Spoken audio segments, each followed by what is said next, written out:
Hello guys, good morning, happy Janmashtami. यदि आप channel पर नए हैं तो चैनल को सब्सक्राइब कीजिए। आज हमने उत्तराखंड के लोअर पीसीएस मेंस के टॉपिक से मानवाधिकार फेरा फेमा थंबनेल में वो आपने देख ही लिया होगा।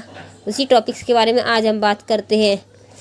मानव अधिकारों की सार्वभौमिक घोषणा। ये टॉपिक जो है उत्तराखंड के ग्रुप सी के एग्जाम में काफ़ी हेल्पफुल होंगे। मानव अधिकारों की घोषणा, इनकी मांग सर्वप्रथम की किसने थी और क्यों की थी? प्रथम विश्व युद्ध जो हुआ था 1914 से 1918 के बीच हुआ था, और जिस युद्ध में मानव के बहुत सारे अधिकारों का उल्लंघन किया गया था। उन्हीं पर रैन कैसिसन एक वकील थे, उन्होंने ही सर्वप्रथम मानवाधिकारों की मांग की थी। इसीलिए मानवाधिकार के जनक की बात करें तो रैन कैसिन है।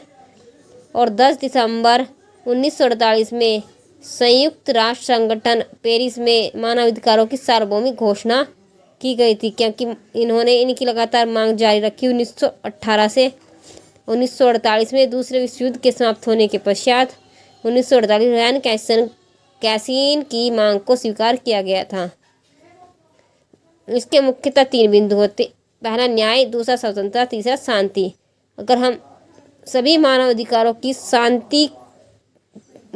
जननी की बात करें तो वह शांति का अधिकार, क्योंकि हर व्यक्ति शांति ही चाहता है। यूएनओ द्वारा वर्ष 1991 में मानवाधिकारों पर पेरिस सिद्धांत को स्वीकार किया गया था।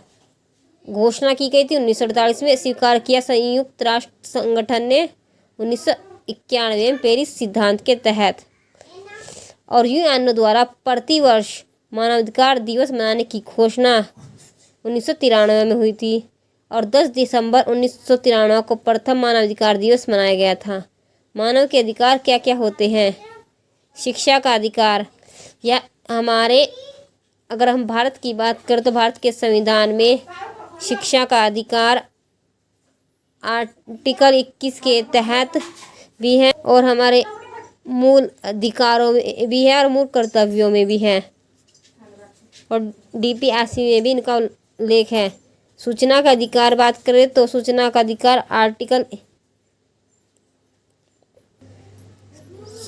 अधिकार हमें 2005 में दिया गया था। आरटीआई के तहत हम किसी भी संस्थान से आरटीआई के तहत सूचना मांग सकते हैं।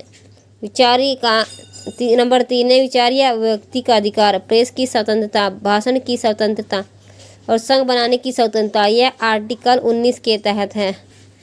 धर्म की स्वतंत्रता है आर्टिकल 25 से 28 के तहत। गतिशीलता की स्वतंत्रता, हमारे संविधान को ऑडिट करके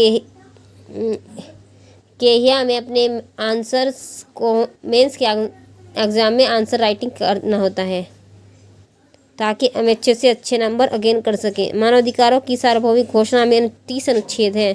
अनुच्छेद 1 की बात करें तो प्राकृतिक अधिकार, अनुच्छेद 2 की बात करें तो जाति, लिंग, धर्म, भाषा के आधार पर भेदभाव नहीं होना चाहिए। यह हमारे आर्टिकल 15 में भी दिया गया है, भाग 3 में। अनुच्छेद 3 समानता का अधिकार, अनुच्छेद 7 स्वतंत्रता का अधिकार, अनुच्छेद 6 विधि की समानता, और अनुच्छेद 8 की बात करें तो मौलिक अधिकारों का अधिकार, अनुच्छेद 16 विवाह की स्वतंत्रता, अनुच्छेद 8 है शिक्षा का अधिकार। ये सभी अधिकार भारतीय संविधान में भी सम्मिलित हैं। मानवाधिकार वर्ष भारत ने बनाया था 1998 में। सॉरी गाइस, मानवाधिकार वर्ष के तौर पर मनाया गया था 1998। मानव अधिकारों की पीढ़ी कितनी होती है? 3। अनुच्छेद 1 से 21 के बीच की पीढ़ी होती है पहली पीढ़ी, अनुच्छेद 22 से 27 के बीच की होती है दूसरी पीढ़ी, अनुच्छेद 28 से 30 की पीढ़ी होती है तीसरी पीढ़ी। पहली पीढ़ी की बात करें तो मानव के राजनीतिक व्यक्तिगत अधिकारों की बात होगी। दूसरी पीढ़ी में बात करें तो सामाजिक विभेद, सांस्कृतिक सामाजिक विभेद आते हैं। तीसरी पीढ़ी में बात करें तो एकजुटता का अधिकार समूह को बनाना तीसरी पीढ़ी में आता है। इसी में हम बात करते राष्ट्रीय मानवाधिकार आयोग के बारे में। NHRC मानव संरक्षण अधिनियम 1993 के तहत भारत में राष्ट्रीय मानवाधिकार आयोग का गठन हुआ था। भारत में एक वैधानिक आयोग है। भारत में मानवाधिकार अधिनियम 28 सितंबर 1993 को लागू हुए थे। 28 अक्टूबर 1993 को राष्ट्रीय मानवाधिकार आयोग NHRC बनाया गया था। मानव संरक्षण अधिनियम 1993 का उद्देश्य क्या था? क्योंकि इसके उद्देश्य के आधार पर ही इसकी प्रक्रिया की गई थी। पॉइंट 1 कि मानवाधिकारों को बेहतर संरक्षण देना। पॉइंट 2 मानवाधिकारों की सुरक्षा आयोग का गठन। पॉइंट 3 राज्य मानवाधिकार आयोग का गठन।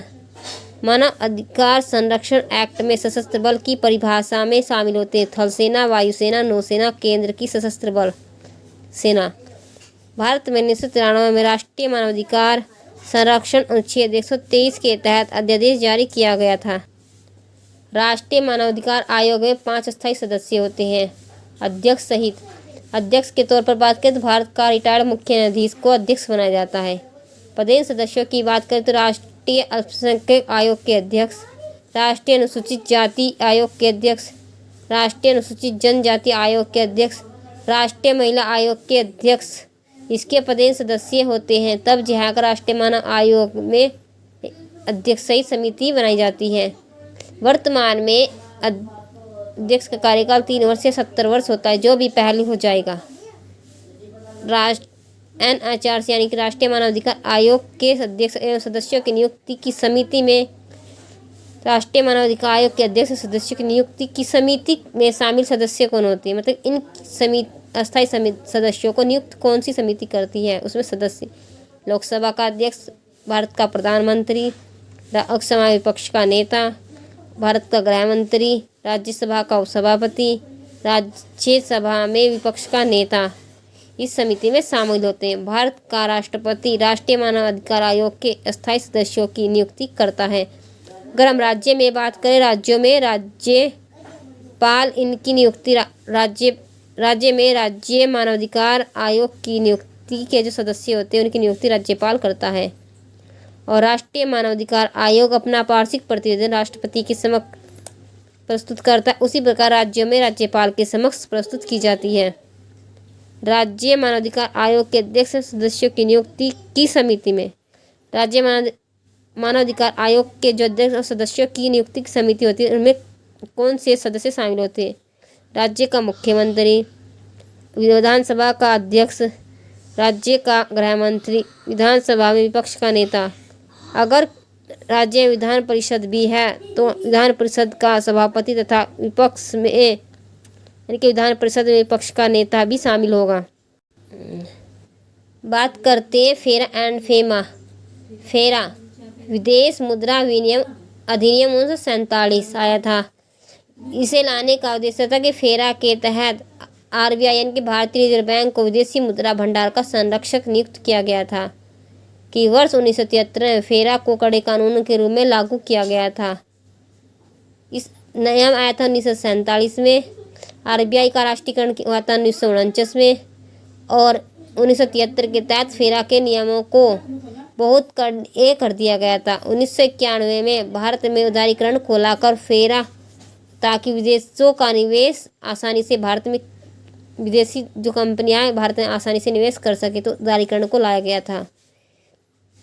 जब भारत में विदेशी मुद्रा भंडार बढ़ने लगा तब भारत ने विदेशी मुद्रा भंडार के लिए कानूनों में कुछ रियायतें कम करने के लिए फेरा के स्थान पर फेमा को लाया गया, क्योंकि भारत में विदेशी मुद्रा भंडार क्या था, घट रहा था। इसलिए भारत में नियमों को क्या था, रियायतें बरतना आवश्यक हो गया था क्योंकि वित्तीय आपात की स्थिति बनने वाली थी। फेरा के तहत प्रवर्तन निदेशालय को लंबित मुकदमों के निपटारे के लिए 2 वर्ष का समय दिया गया, जो 31 मई 2002 को समाप्त हुआ। 31 मई 2002 को क्या था कि फेरा को समाप्त कर दिया गया। इसके स्थान पर आया था फेमा। फेमा यानी कि foreign exchange management act 1999 act के फेमा का एक्ट था 1999। इसके तहत भारत में बाहरी व्यापार और भुगतान को सुविधाजनक बनाने और विदेशी मुद्रा विनिमय बाजार के व्यवस्थित विकास और रखरखाव को बढ़ावा देने के उद्देश्य से विदेशी मुद्रा विनिमय से संबंधित कानून को समेकित और संशोधित करने के लिए भारत की संसद में फेमा 1999 एक्ट लाया गया। आधिकारिक तौर पर यह 1 जून 2002 को लागू किया गया था। एक्ट 1999 था और लागू किया गया था 1 जून 2000 को। फेमा एक रेगुलेटिंग मैकेनिज्म है जो आरबीआई को विनिमय को पारित करने और केंद्र सरकार को भारत की विदेश व्यापार नीति के अनुसार विदेशी मुद्रा विनिमय से संबंधित नियमों को पारित करने में सक्षम बनाता है। फेरा में अनुभाग थे 81 और फेमा में अनुभागों की संख्या है 49। फेरा एक्ट 1973 द्वारा विनियमित किए गए थे। फेरा का मुख्य उद्देश्य विदेशी मुद्रा विनिमय संसाधनों का संरक्षण और उचित उपयोग करना था। फेरा और फेमा के तहत अंतर। फेरा और फेमा में अंतर क्या था? फेरा का उद्देश्य विदेशी मुद्रा भंडार का विनियमन एवं संरक्षण करना, जबकि फेमा का कार्य था प्रबंधन करना विदेशी मुद्रा बाजार का और अधिक से अधिक सुविधाजनक बनाना था। नंबर 2, फेरा के तहत विदेशी मुद्रा नियमों के उल्लंघन को दंडनीय अपराध बनाया गया। इसके तहत जुर्माना और जेल दोनों का प्रावधान किया गया था, जबकि फेमा के तहत विदेशी मुद्रा के उल्लंघन पर केवल जुर्माना लगाया जाता था। नंबर 3, फेरा में 2 सिद्धि का दायित्व व्यक्ति पर था, जबकि फेमा में 2 सिद्धि का दायित्व प्रवर्तन एजेंसियों पर होगा। नंबर 4, फेरा के तहत अभियुक्त पर अपराध राशि का 5 गुना तक जुर्माना था, जबकि फेमा के तहत अभियुक्त पर अपराध राशि का 3 गुना जुर्माना था। गाइस, वीडियो पसंद आई तो वीडियो को लाइक करना, चैनल को सब्सक्राइब करना, अपने दोस्तों के साथ शेयर करना। धन्यवाद।